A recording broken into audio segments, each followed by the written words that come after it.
दोस्तों आपसे एग्जाम में किस तरह से क्वेश्चन पूछे जाते हैं उपसर्ग पर आधारित, चलिए आइए उसी पर चर्चा करते हैं। तो इसके पहले वीडियो में आपने जाना था कि 22 उपसर्ग जो संस्कृत के होते हैं उसे आप याद कर लें तो बहुत बेहतर होगा, आप कभी भी गलत नहीं करोगे। यानी 2 से 3 क्वेश्चन उपसर्ग के जो आते हैं टेट स्टेट सीटेट और टीजीटी पीजीटी में वो गलत नहीं होंगे। वो कौन से उपसर्ग है एक बार फिर मैं रिपीट कर दे रहा हूँ, आप इस तरह से दोहराइए। आ औ उप अप, आ औ उप अप, अपि अभि अति अधि अनु सम सु नि वि निर निस दुर दुस पर परा परा प्रति पर। यानी ये आपके 22 उपसर्ग ऐसे संस्कृत के हैं कि यहीं से आपको एग्जाम में देते हैं। बाकी और हिंदी के, उर्दू के, अंग्रेजी के भी उपसर्ग हैं, वो मैं पढ़ा दूंगा बाद में। लेकिन ये जो पूछा जाता है आपका टीजीटी पीजीटी में या एसआई या यूपीपी या यूपीएससी में, वो यहीं से पूछा जाता है। संस्कृत के इन्हीं 22 उपसर्गों में से पूछे जाते हैं। जैसे आप ले लीजिए एक शब्द अत्याधुनिक, है ना। अत्याधुनिक में मूल शब्द बताना है। तो अब इसमें जो है बहुत लोग कंफ्यूज हो जाएंगे।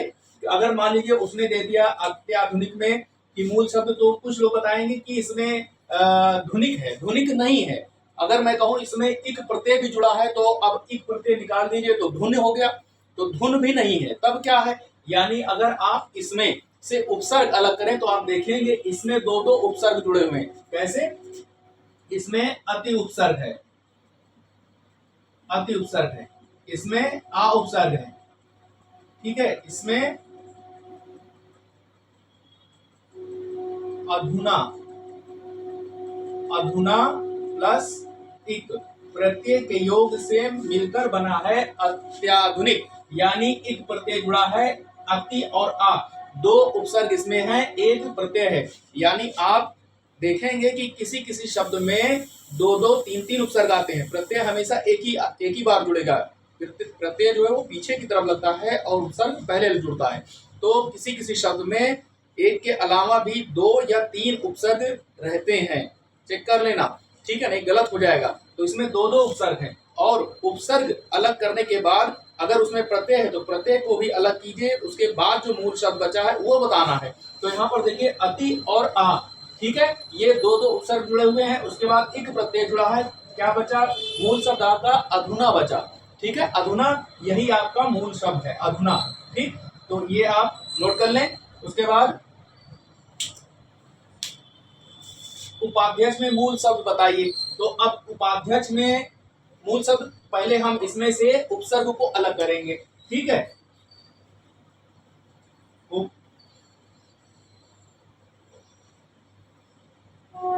अधिक और अच, ठीक। अब इसमें मूल शब्द जो है वो आपका अच है, ठीक है। मूल शब्द क्या है? अच है। उपसर्ग कितने हैं? 2 उपसर्ग गुण हैं, उप और अधि।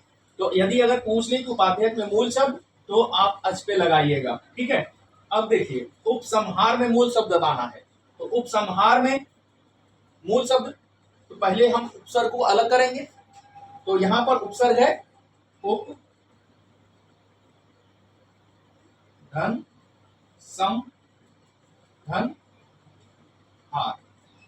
यानी इसमें भी दो दो उपसर्ग है। अब चेक कर लीजिए, उप उपसर्ग यहाँ पर है, सम उपसर्ग यहाँ पर है, ठीक है।